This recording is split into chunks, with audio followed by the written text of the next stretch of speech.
Many people feel that they have been cursed at least once in their lives. The majority, if not all of those feelings that arise in circumstances which appear to be a curse, are programming, self-programming. All of us have been told something that shook us to the core, usually from someone we loved or cared about deeply. Because these are difficult to shake, we have a tendency to replay them in our minds over and over, self-programming ourselves with the repetition of words and emotions that is imprinted upon our subconscious. The subconscious does not have any opinions as to what is right or wrong, good or bad. It follows your repetition and emotional state relating to any given event or words. The greater the strength of the emotion, no matter what it is, programs the subconscious and cells in your body to continue bringing you more like this. Many of these thought forms are bred into us generationally, and we continue to carry the programs and curses forward from previous members in our genetic line, taking them on as some kind of badge of honor, as though suffering is just what your family does, somehow accepting that it is what is expected, anticipated, and just what is, not realizing we can change it by changing our self-talk. In addition, we are all cursing each other and ourselves daily by our thoughts and words. Spelling. It's right there in front of us. The words we create with our minds and mouth are spells. Every spell has an effect on others and yourself. There are many phrases we use and do not even think about that are very detrimental. It is necessary to review and change our language, saying exactly what will lift another and ourselves and cause no harm.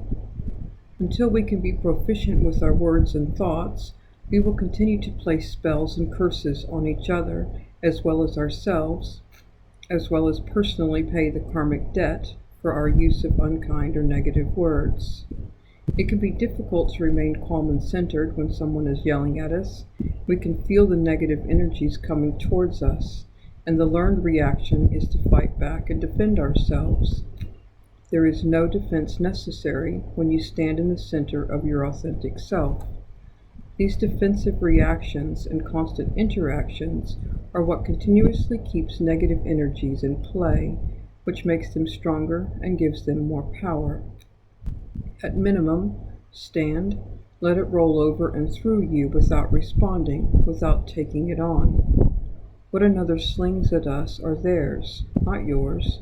They are showing you what is inside of them, what they are carrying. It has nothing to do with you, unless you choose to accept it and take it on.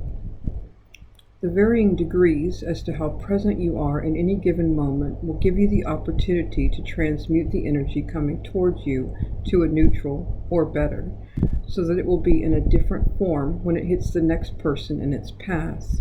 See the big picture. Energy does not cease to be, it is always in motion.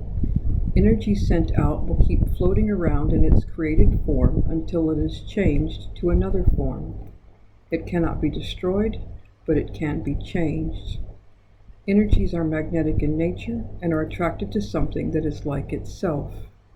Whatever frequencies, both positive and negative, you hold within your human and your energetic fields will attract and join with the energies that match.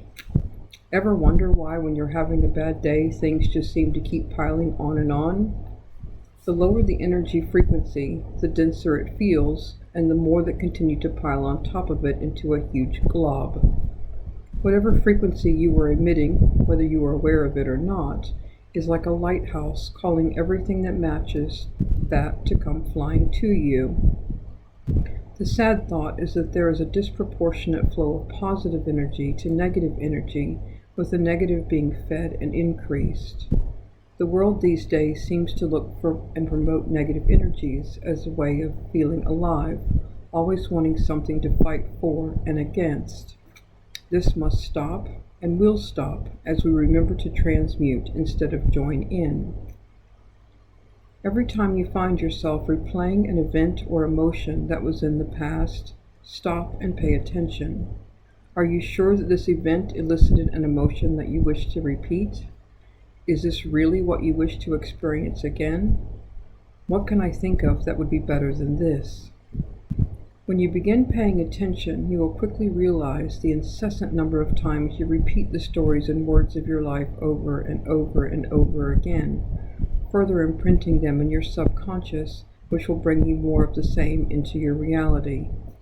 It is not an outside event that triggers the memory to resurface. It is the memory being repeated that brings outside events into your reality for you to have the experience again. You were the one calling for it. The universe provided your desire. There is a medium, neutral place to strive for whenever you are able to relay any and all of your stories in life without any emotion attached to them. Until you have neutralized each and every one of your life stories, events will continue to be generated that bring up the same emotions. But this may seem like torture, a curse, or someone is out to get you. It is in fact an invitation for you to recognize the disharmonious energies and emotions that you are holding in your human vessel. It is actually a blessing to show you where you are not in full alignment. Deciding to address each emotion as it arises will begin to relieve the level of triggering you will have as events arise to point at these emotions. With this comes your realization of the things you are telling yourself that are making you angry or upset. You were the one doing it to yourself, not anything or anyone outside of you. It is your viewpoint and perception that causes the reaction within you. Think differently, speak differently, have a better understanding of yourself and the programmings you have running. You can then choose to have a far better reality around you. You are responsible for you, your human, your thoughts, your energy, and your energy fields around you. You are a walking piece of Source, God, the All. Standing in your loving, authentic self-power repels all that is not in alignment with that frequency. You are not a victim. The events unfolding in your daily life are showing you where adjustments are needed for you to be your highest and best.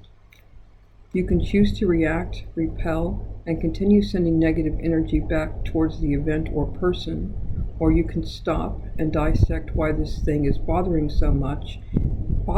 so much, and make the changes necessary for wholeness. Most of the time, you will find your reactions are from a simple cause, such as, I expected better from this person, or that's not what I expected. There are people in our lives that are walking destruction and chaos. With care for whom or how they hurt, they are the greatest teachers, showing us what we do not want and focusing us back on ourselves to self-reflect and assess if we are acting that way in any area of our lives. Once you have practiced over and over how to engage and not buy into the drama, we are then stronger and better for it. The more we desire to raise our vibration, the more challenging experiences are brought our way to give us the opportunity to rise and shine even more. Not being diligent in caring for your energy within and without will make you susceptible to energies others have sent to you purposefully or to energies just in the air. It is up to you what you allow in your fields. Many times we feel overwhelmed, unable to move, or even see clearly. In these times, it is helpful to get back to basics. Basic self-care of taking a shower or bath with salt, drinking water, and getting rest. From there, we can gently step back up with crystals, nature, candles, etc. We are never above the basics. We haven't outgrown them. They are there to assist us to get back up again. They were there the first time for us, and they are there again still. Curses and negativity continue to be around us every moment of every day. It is up to us to take care in not allowing them into our fields, and to make sure we are not feeding them with our words and actions, and making them larger for someone else to encounter that does not yet have our skills in handling them. Slowly, bit by bit, we are transmuting these energies as we see them. May we all have success soon in the total transformation of all that is not love. We deserve that.